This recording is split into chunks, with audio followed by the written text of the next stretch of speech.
మరి ఉపాధికి భద్రత కల్పించే విధంగా సమగ్ర స్థాయి ప్రణాళికను త్వరలో మీ ముందుకు తీసుకొస్తున్నాం. నేను ఎక్కడున్నా సరే పిఠాపురం నా గుండెలో ఉంటుంది. నా కోరిక ఇందాక కళాకారులందరినీ చూస్తూ ఉంటే నేను రెగ్యులర్ మార్షల్ ఆర్ట్స్ ప్రాక్టీస్ చేస్తాను. అంటే నేను గొడవ పెట్టి కూడా కాదు, కత్తి తిప్పుతున్నాం అంటే మనం గొడవ పెట్టి కూడా కాదు. అంటే విద్య నేర్చుకోవడం ఏం చేస్తుంటే మనిషిని తగ్గిస్తుంది, కొంచెం అణిగిమణిగి ఉంచుంది.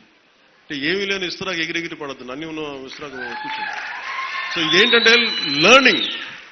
అంటే మన శ్రీపాద శ్రీవల్లభులది కాన్స్టెంట్గా లెర్నింగ్ వల్ల ఏమైపోతుంది, కింద కూర్చుంటాం, నేల మీద ఉంటాం. సో నాకేమనిపించిందంటే, నాకు రెండు అనిపించింది. ఈ రెండు చెప్పి నేను ముగిస్తాను.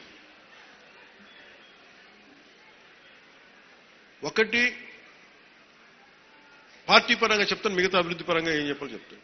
పార్టీ పరంగా ఇది శ్రీపాద వల్లభుడు, నేను ప్రార్థించే లలితాదేవి వారి ఆశీస్సుల మూలంగా నేను ఇక్కడికి వచ్చాను.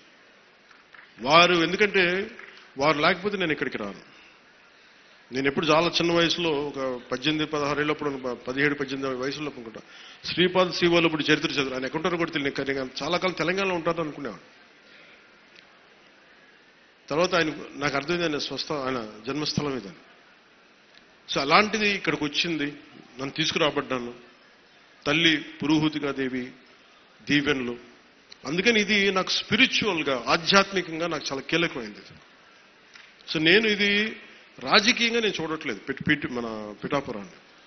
నా స్పిరిచువల్ కనెక్షన్, నా ఆధ్యాత్మిక ఒక కనెక్ట్గా చూస్తున్నాను నేను.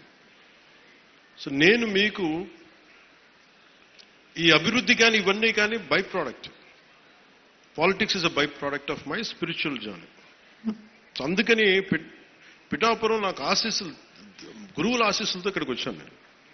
అందుకని నా కోరిక దీన్ని ఒక మోడల్ నియోజకవర్గంగా తీర్చిదిద్దాను.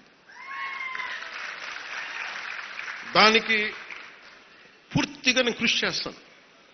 కానీ మీరు గుర్తుపెట్టుకోవాల్సింది, ఇంత పనులు చేస్తున్న వ్యక్తి మీద రాళ్ళేస్తారు, పండు ఉన్న చెట్టు మీద రాళ్ళేస్తారు. ఏమీ చేయనోని మోడివారి చెట్టుని ఏమడుగుతారు? గత ప్రభుత్వం మోడివారిపోయిన ప్రభుత్వం, ఏమడిగినా ప్రయోజనం, పై కేసులు పెడతారు ప్రభుత్వం. సో ఇప్పుడు ఏంటంటే పాపం ఒకసారి ముఖ్యమంత్రి గారు కూడా చూస్తూ ఉంటాను, ఆయనేమో చాలా డెమోక్రటిక్ వ్యక్తి. ఏదైనా చేద్దామంటే 100 ఆలోచించి సరే వద్దులే జాగ్రత్తగా ఉందాం, పోనీ కొంచెం నియంత్రణ పాటిద్దాం అనుకుంటారు. ఒకసారి నాకేమనిపిస్తుంటే ఒకసారి గట్టిగా ఉండాల్సిన అవసరం అనిపిస్తుంది. అంటే మరీ మెత్తదనం కూర్చోబెట్టి మరీ ప్రజాస్వామ్యం అంటే వాళ్ళు నెత్తి మీద ఎక్కి డ్యాన్స్ చేస్తున్నారు. గత ప్రభుత్వం అలవాట్లు అయిపోయి వాళ్ళకి. కానీ ఈసారి అంటే మీరు ఆలోచించండి, నా మాటల్ని మీరు విని మీరు అనలైజ్ చేయండి. నేను మిమ్మల్ని రెచ్చగొట్టడానికో లేదంటే కూర్చోబెట్టి మా గొడవ పెట్టుకోమని చెప్పడానికి మా రాలా. అసలు ఇంత పని చేస్తున్న వాళ్ళ మీద మీరు రాళ్ళేస్తున్న రేపు పొద్దున మీరు అండగా నిలబడకపోతే మళ్ళీ నియంత్రణతో పోకుండా వస్తాయి మళ్ళీ మీకు. అది చాలా జాగ్రత్తగా ఉన్నాను. నాకు ఆ భయాలు లేవు. ఎందుకంటే నా జోలికి వస్తే అధికారం ఉన్నా లేకపోతే ఒకటేలా రియాక్ట్ అవుతాను. నాకు ఆ భయాలు లేవు. నేను అన్ని తెగించే కూర్చుంటాను. సో నాకు ఆ భయాలు లేవు.